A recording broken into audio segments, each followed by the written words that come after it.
غزة وسننتظر. أما اليوم كل تركيزنا على ما يجري في غزة، على التقتيل وعلى الإبادة.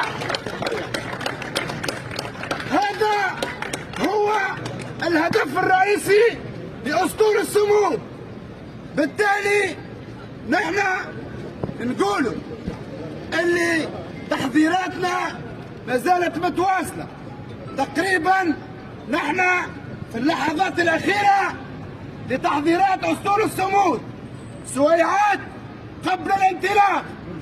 نأكد لكم اللي الإرادات أقوى والعزائم أكبر في اتجاه كسر الحصار. هذا هو ديدننا الوحيد. نحن عنا معركة واحدة ضد هذا الكيان المحتل، ضد هذا الكيان اللي قتل في أبناء شعبنا في غزة.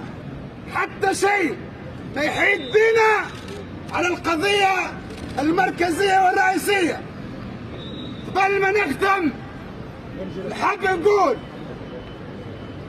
من خلال هذه الندوة الصحفية اللي التوانسة مدعوين أكثر من أي وقت أنهم يخرجوا بالآلاف لتوديع أسطول الصمود.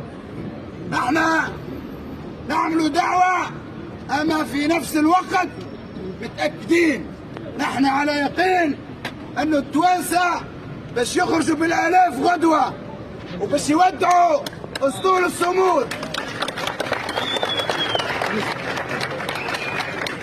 لأنه بكل بساطة من عام 48 والدم الفلسطيني واختلط بالدم التونسي.